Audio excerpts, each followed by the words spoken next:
Hello and welcome to Creativity Uncovered. My name is Abby Gatling and I'm on a journey to uncover how everyday people find inspiration, get inventive and open their imagination.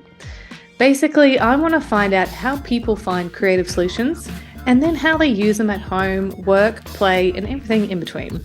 My goal for this podcast is that by the end of it, you'll be armed with a whole suite of tried and tested ways to summon creativity the next time that you need it.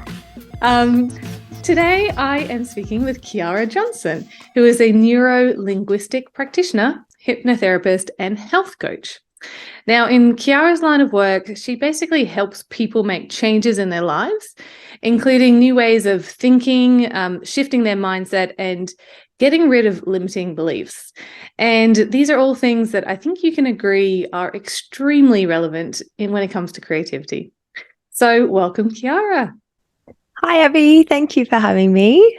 Oh, the pleasure is all mine. Now, Kiara, when I came across your profile, it really stood out to me because the work that you do seems to be all about overcoming self-doubt and making changes from the inside out. And that's kind of what this podcast is all about. It's about helping people push through whatever's stopping them from being creative and then start to build more creativity into their life. So, I mean, for you as a neuro-linguistic programmer, which is a mouthful, by the way. That's why I always say NLP. NLP, we'll stick to that. Well, I mean, let's just start with, what is that? And then how do you use it to help people achieve that?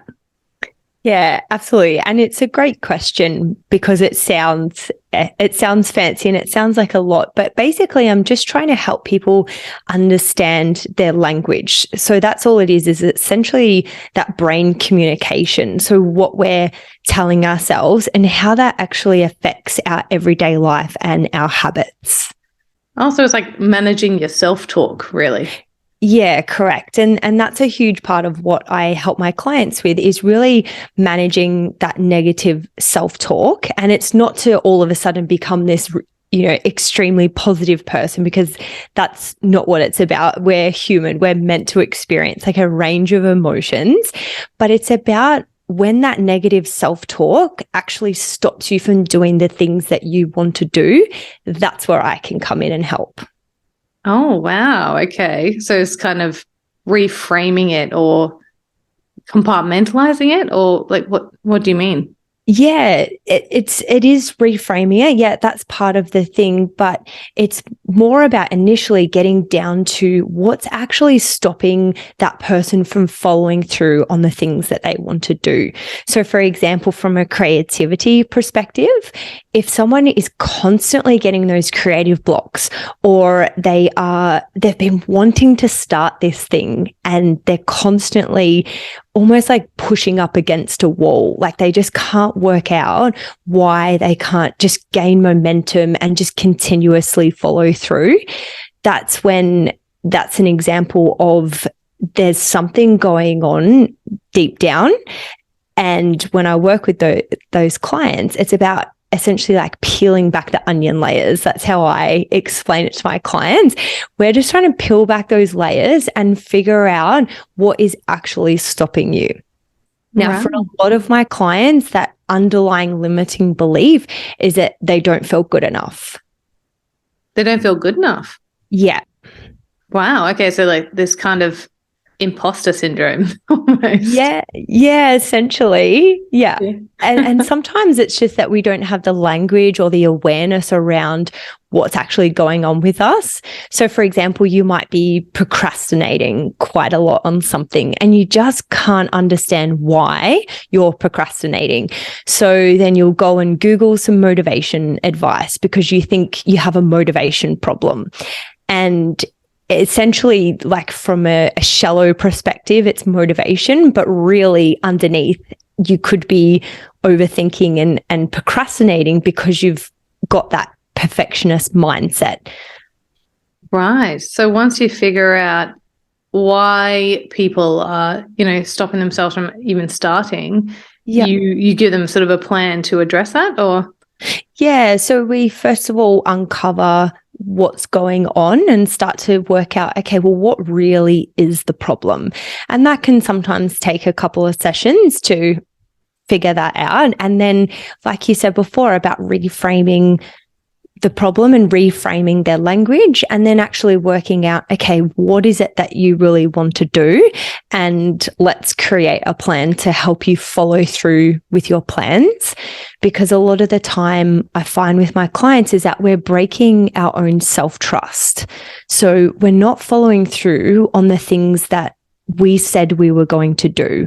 So we're breaking that commitment to ourselves. And you can imagine if you made a commitment to somebody else and you kept letting that person down, what do you think they're going to do? Yeah, stop trying, right? Annoyed, stop trying. Exactly. Yeah. And that's what's happening to us is our brain is like, well, I know you're not going to follow through anyway, so why even bother setting these plans? Wow. Okay. That's very interesting. And so, I mean, who typically comes to see you? So initially when I first started, I've come from a personal training background. So I've always worked one-on-one with clients, but just in a different way.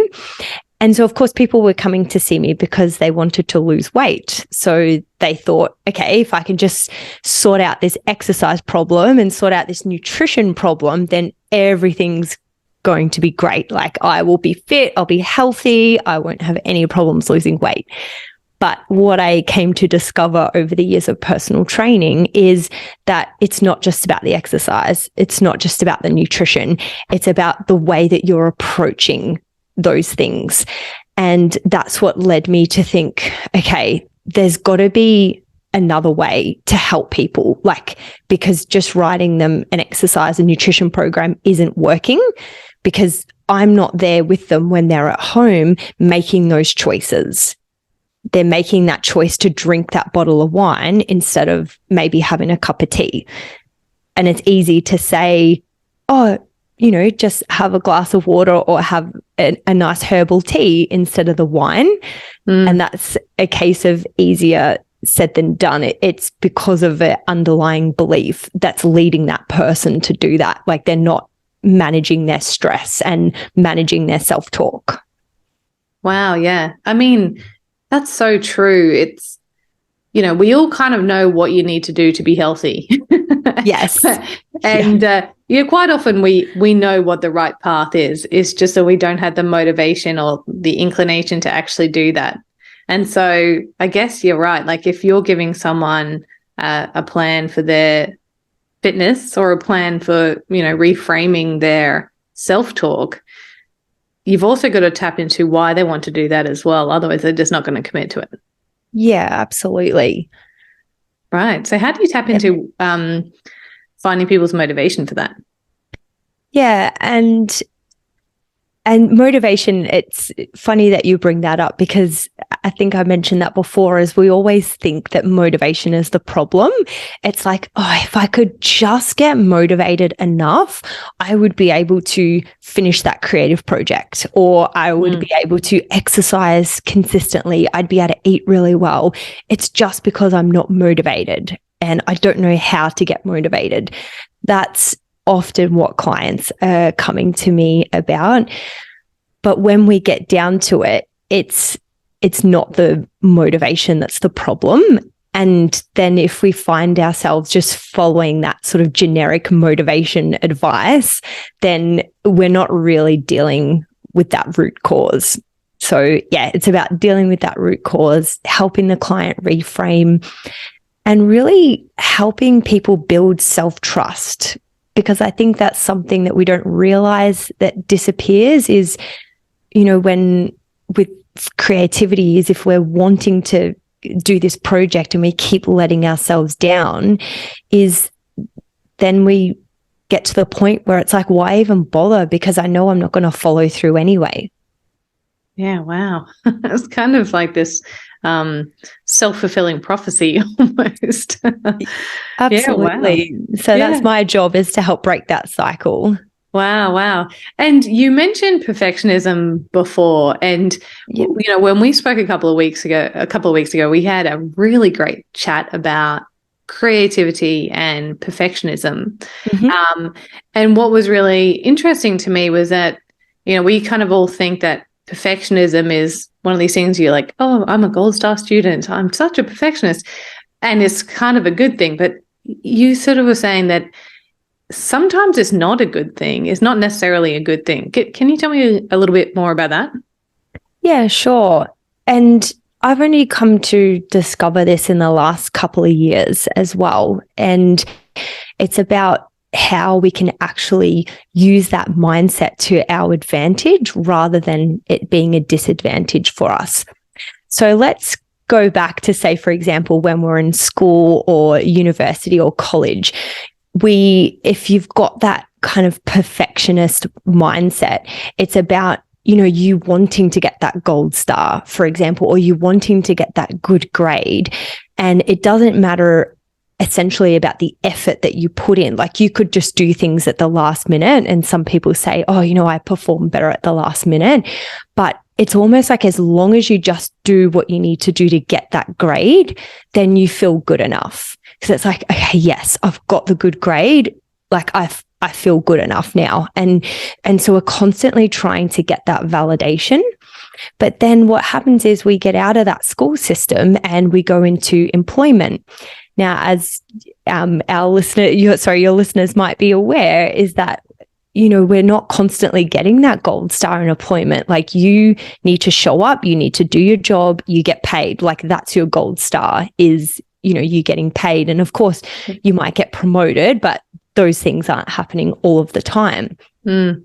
And so it's almost like we lose ourselves because we're not constantly getting that validation. Right.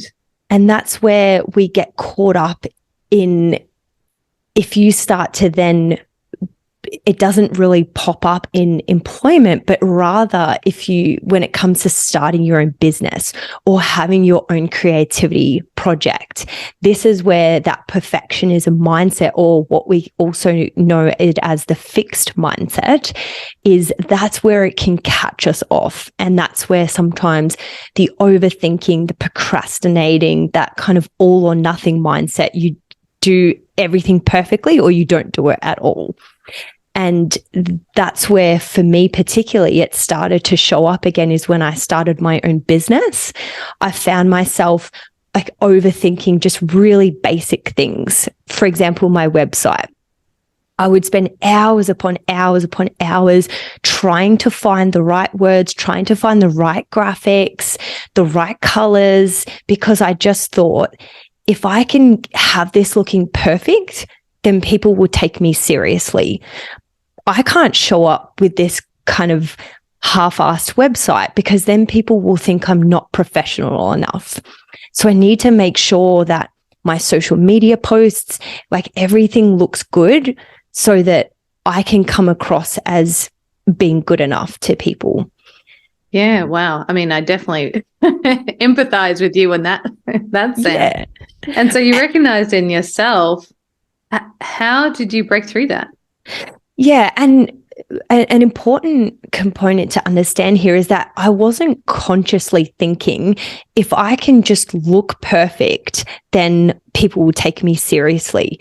This was a very subconscious belief. And This is what Brené Brown talks about in her work with shame and vulnerability. She describes perfectionism in a way that I've never heard before and really helped me to understand. So her kind of definition of it is saying that if I just look perfect and do something perfectly, then I can avoid or minimize those feelings of shame and judgment. And that's what it comes down to, is really what I understood, is that I just had a fear of judgment. I feared that if I put myself out there, that people would then judge me and that worst case scenario of thinking you put a social media post up and people write negative comments about it, for example, or like a podcast episode, people send you a DM and go, that episode was terrible. What were you thinking putting that out into the world? Yeah, And this wow. feels real. It feels like it's extremely real, and it can be very debilitating for some people.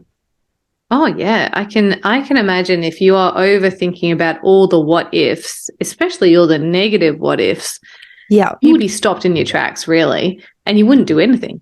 Yes. Yeah. So sometimes, we can overcome it with smaller things. And that's why I said with employment before, is it this kind of fixed perfectionism mindset doesn't affect us as much when we're working for somebody else because we've got something to hide behind. We've got something or someone essentially to blame if we ever get judged. But when we're out on our own, say, for example, in our own business, doing our own creative work, it's all you. So there's no shield to hide behind. You are just Wow. out into the world and you're vulnerable.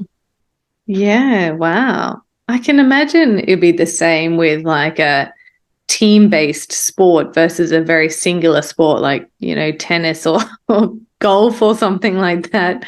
Whereas it would be, you feel so much more exposed. If you are the only person performing, you have no one else to blame. Things don't go right. Yeah, absolutely. And again, it's not like consciously you want to blame someone, but subconsciously it's like having that shield, like that protective mechanism. Whereas when you're out on your own, you feel like there's no protective mechanism. And then that will show up as procrastinating, overthinking, and just not putting things out there, like not putting your creative projects out there. Yeah, wow. So is that typically how it manifests for people? Is that what it looks like in a practical sense? That overthinking, just not starting or finishing a project? Or are there other ways that people might be able to recognize in themselves that this might be happening to them? Yeah. And where I first picked this up is from my background with personal training. It might be, say, for example, you want to do this 6-week program or this 6-week challenge, and you'll do the first 1 to 2 weeks perfectly. You will make time to go to the gym 3 to 5 times or however much you set yourself. You'll follow your nutrition plan down to a T. You'll be following this perfectly. And then suddenly life starts to happen. Now, life was always happening those last couple of weeks, but you prioritized that nutrition plan and that exercise plan. And as I said, you did it perfectly, but then things got in the way and then suddenly you couldn't follow it perfectly. Like you almost missed that streak. Sometimes when we're looking at habits, we talk about getting this streak. And for that perfectionist mindset, missing that streak is horrible. It feels like you've failed essentially. And failing for a perfectionist is like one of the worst things that could happen because it feels like it's an attack on your self-worth. And that's where you attach it to not feeling good enough because you feel like you've failed. So then in that mindset, what tends to happen is, for example, you'll stop altogether because you're like, well, okay, if I can't do this perfectly, then there's no point doing it at all. And so you'll stop that program, for example, and then maybe you'll restart it again. But say if you were 2 weeks into that program, instead of just continuing on, like a week later, just continuing on from, say, week 3, what you'll do is start back at week 1 because you need to get it all perfect and it needs to be in a line and you need to make sure that you follow through with every session perfectly. Right. So you sort of default back to what is easier and you already know that you can achieve. Yes. Right. Is that to gain that sort of sense of accomplishment and sense of self again? To go, oh, I'm going to go back to week 1. I'm going to do all those things, because I know I can do those. Is that to help sort of like boost you up a bit, do you think? Yeah. And it's just wanting to get things done. Like there's no way you could just start back at week 3 after having a week's break. Like for that fixed perfectionist mindset, that's just not an option. Yeah, yeah. As you're saying that, I was sort of thinking about this person I used to work with. He was supposed to be in a very kind of strategic role, but when stuff got crazy and things were stressful and stuff, they would default back to all these weird little busy tasks or easy tasks that were in someone else's kind of remit. Because I'm guessing now, because they were like, oh, I know how to do that. And they're able to achieve that. And then I guess maybe is that their way of getting themselves back on track to try and tackle the harder things, do you think? Yeah, you bring up a really good point there. And it's so funny that you mentioned the word busy work, because from a fixed mindset and a perfectionist mindset, we absolutely love busy work because it makes us feel productive. And from a perfectionist perspective, you want to feel productive. Like you want to feel like you're doing things and contributing, but you're never doing the hard things that force you to grow and make you be vulnerable. So for example, what that can look like from a creative perspective is, let's say for me, for example, when I was working on my Pinterest strategy, it would be finding that perfect way to make my Pinterest graphics look good. Now, that's not going to make my business grow. That's not going to get me clients. But the thing is, it made me feel productive. So I would spend all my time doing that. And it's like at the end of the week, oh gosh, I've been so busy this week, because we're really attached to being busy. Like being productive and being busy is absolutely like that makes us feel good to be able to say that, rather than essentially working less, but only working on the important tasks that actually put you out there. That feels really hard. Yeah, absolutely. I think certainly I recognize myself doing that too. You're saying about, getting into the nitty gritty of your graphics and not focusing on your strategy. It is hard because trying to engage yourself into that strategic thinking and what it means to have the strategy, it's, that's the stuff that will make or break your business. It's scary to work on it knowing that potentially it may not work. Yes. And so I guess that's why you avoid it, right?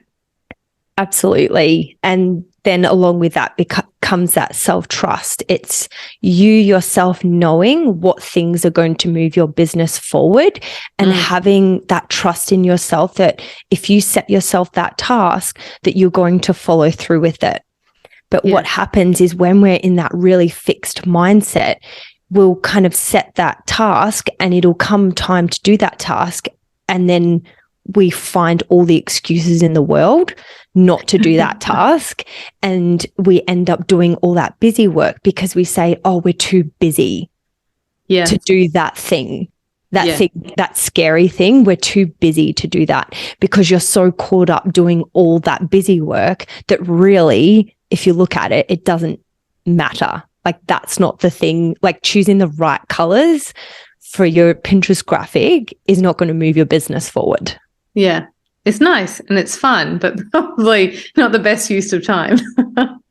Absolutely. But it serves the purpose in the fact that it makes us feel productive because it feels like it's important work. Yeah. And this is why I never liked that saying done is better than perfect. I just found that like I didn't resonate with that at all because I'm like, no, but I need it to be perfect. Like I can't put something out there that doesn't look good and doesn't look professional because people will think I'm some fraud. And so having a saying like that, that's saying, done is better than perfect. It's like, oh, yeah, okay, cool. I guess I'll do. But it's like practically, how do you actually live by that whole idea of done is better than perfect? And it's about then getting to the reason why you feel the need to make things quote unquote perfect. Yeah, wow. I mean, as you're saying that is filling me with dread because done is better than perfect. I don't know. I guess it probably goes back to, as we were talking about before, being a business owner, everything you put out there is a direct reflection of you and your I suppose, your worth, your value. Mhm. It feels terrifying to just go, I'll put it out there, even if it's not your best, because it's, I guess, a journey. It's an iterative thing, but that fills me with such dread. But I know what you're talking about. Yeah, and that's why it's like it's not the best advice really for someone that's stuck in that mindset, because it doesn't help you and it doesn't help address that. So that's why it's about looking at, okay, why do I feel the need to have everything perfect? Like, what is going on? Yeah, because the thing is, like, you can put something out there that's really good. It's not saying that.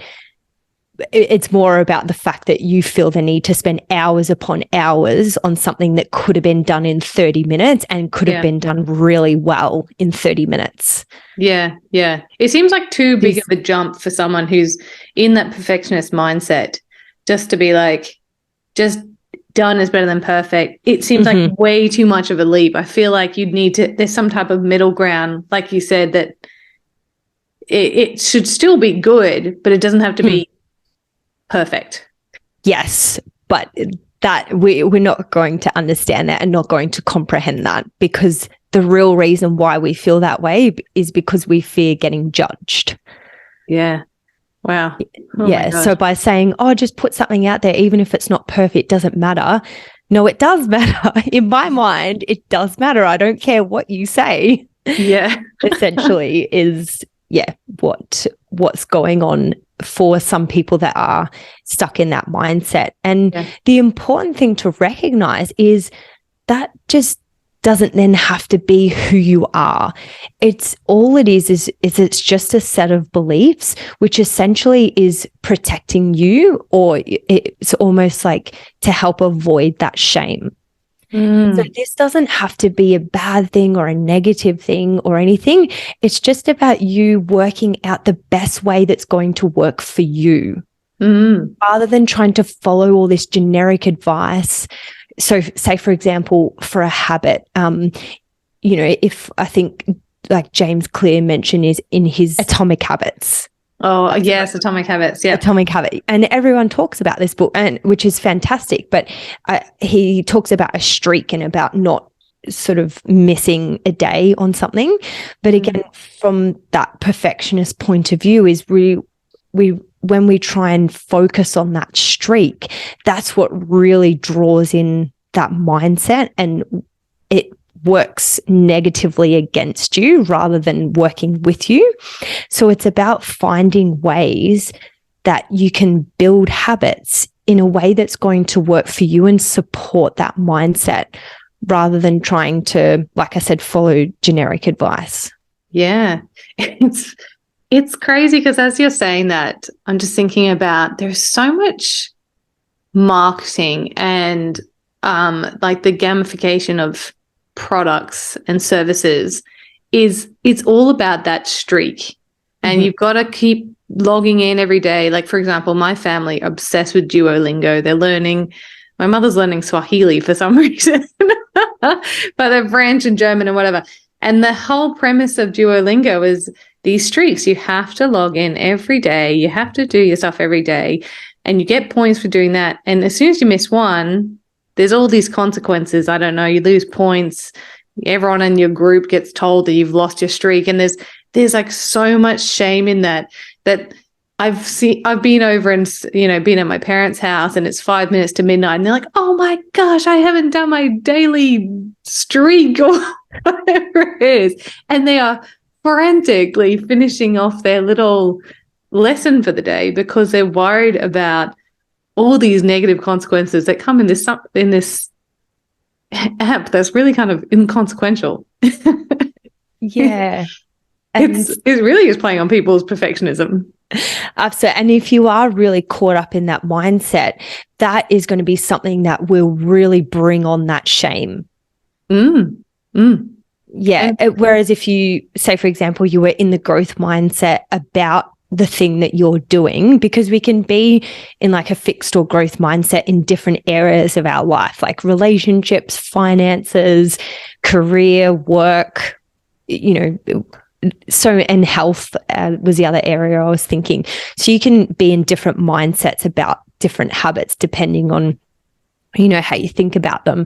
But with something like that, if that was to do with like business or health or something, and there was all this shame brought upon by missing a streak, like you, for example, had someone telling you off if you didn't show up for an exercise session.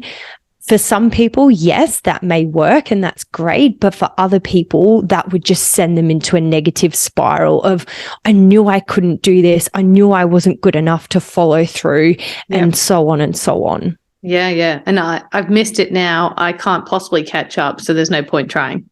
Yeah, absolutely. It's like, well, I already failed once. So why would I put myself out there again?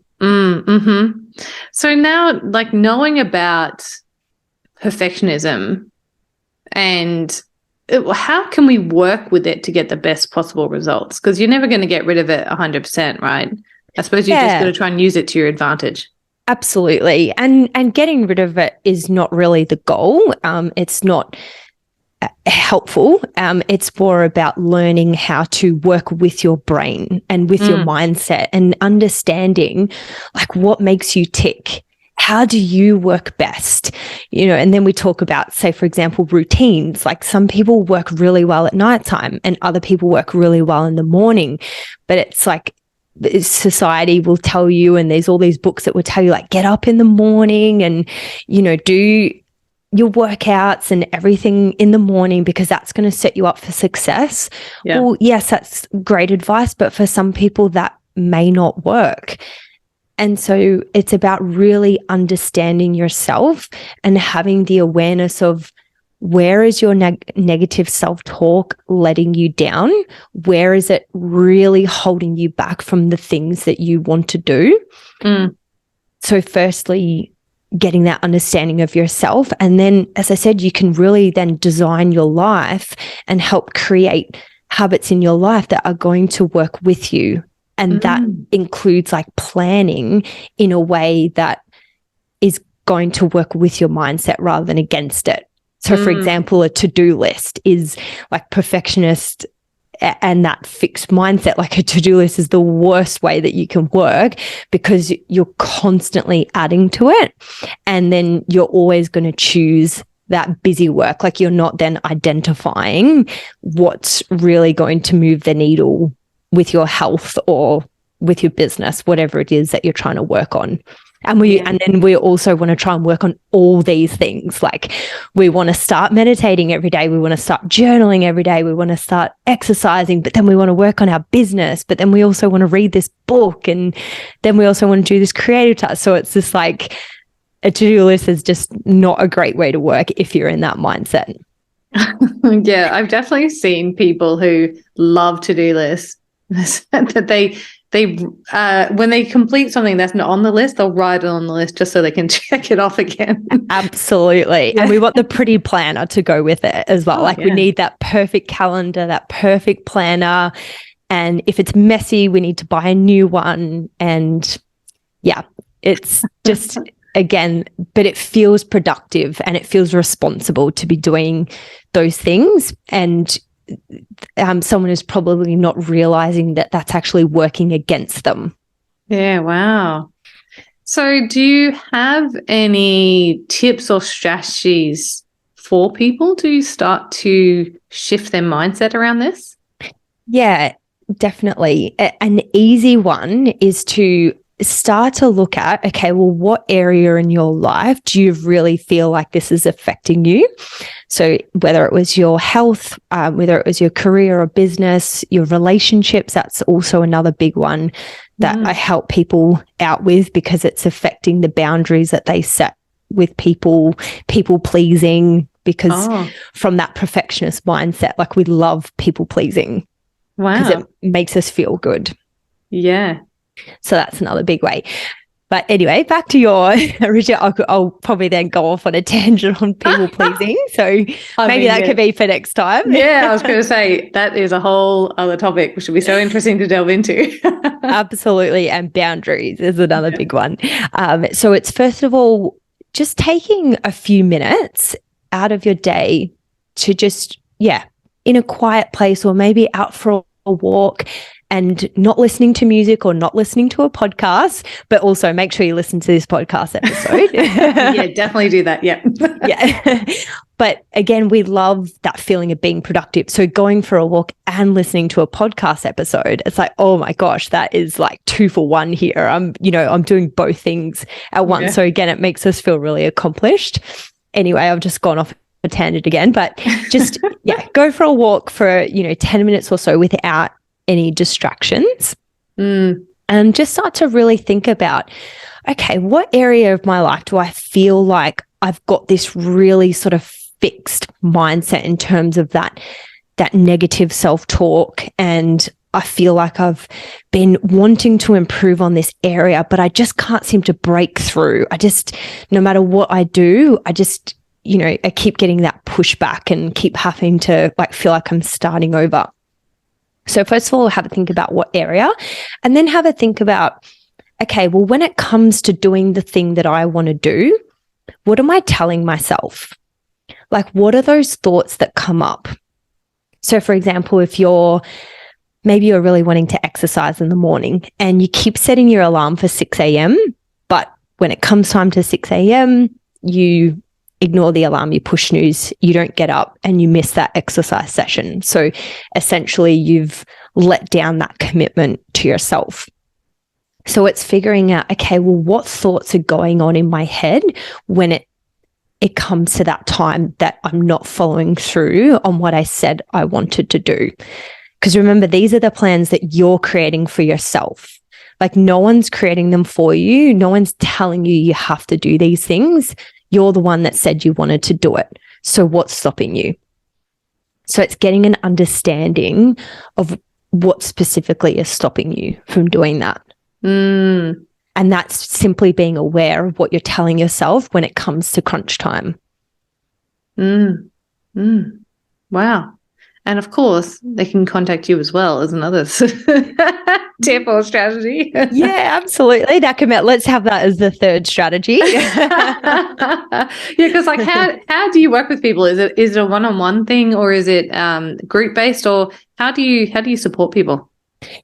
I mostly support people through one-on-one coaching. So my signature program is a 6-week one-on-one, and we have weekly calls.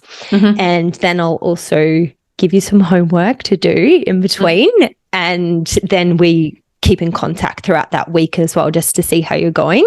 But then I also have another program, which is just being released at the moment. So it's about for more of a self-coaching perspective. So you working through things that I set to you, but it's not specifically, having those one-on-one calls. And you've got a podcast as well, right? Becoming Your Own Best Friend. Is that what it's called? Become Your Own Best Friend. Yeah. So I have episodes about understanding your mindset, understanding that negativity bias within your brain, because I don't think I mentioned that before, but that's something really important for people to understand, is our brain just naturally has that negativity bias. So it's going to want to go towards the negative rather than the positive. And so it's about you finding ways to really work with that, but also then without forcing yourself to be positive. This is not about you having to be this perfectly positive person to get through life. It's just simply about understanding how your negative self-talk is affecting you and how we can make that work for you rather than against you. Wow. I feel like there is so much more we could cover off on this, but I think I'm going to have to come back, Abby. I agree. We're going to have to do a part 2, but I do really want to thank you so much for joining me today, and I'll pop all the links to your coaching and to your podcasts in the show notes for everyone to be able to check you out. And I also want to say thank you to everyone who has tuned in today for Creativity Uncovered. I really hope this episode has inspired you just to do a little bit of self-reflection and maybe to give you the courage to push through any self-doubt that may be creeping in. And as always, I really hope that it helps you summon your creativity the next time that you need it. Thanks so much.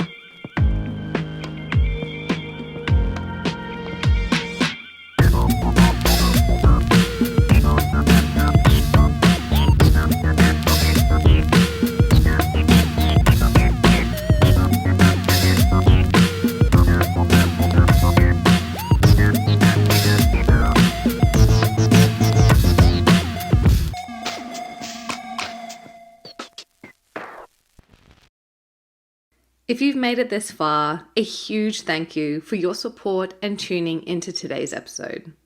Creativity Uncovered has been lovingly recorded on the land of the Cubby Cubby people, and we pay our respect to elders past, present, and emerging. This podcast has been produced by my amazing team here at Crisp Communications, and the music you just heard was composed by James Gatling. If you liked this episode, please do share it around and help us on our mission to unlock more creativity in this world. You can also hit subscribe so you don't miss out on any new episode releases.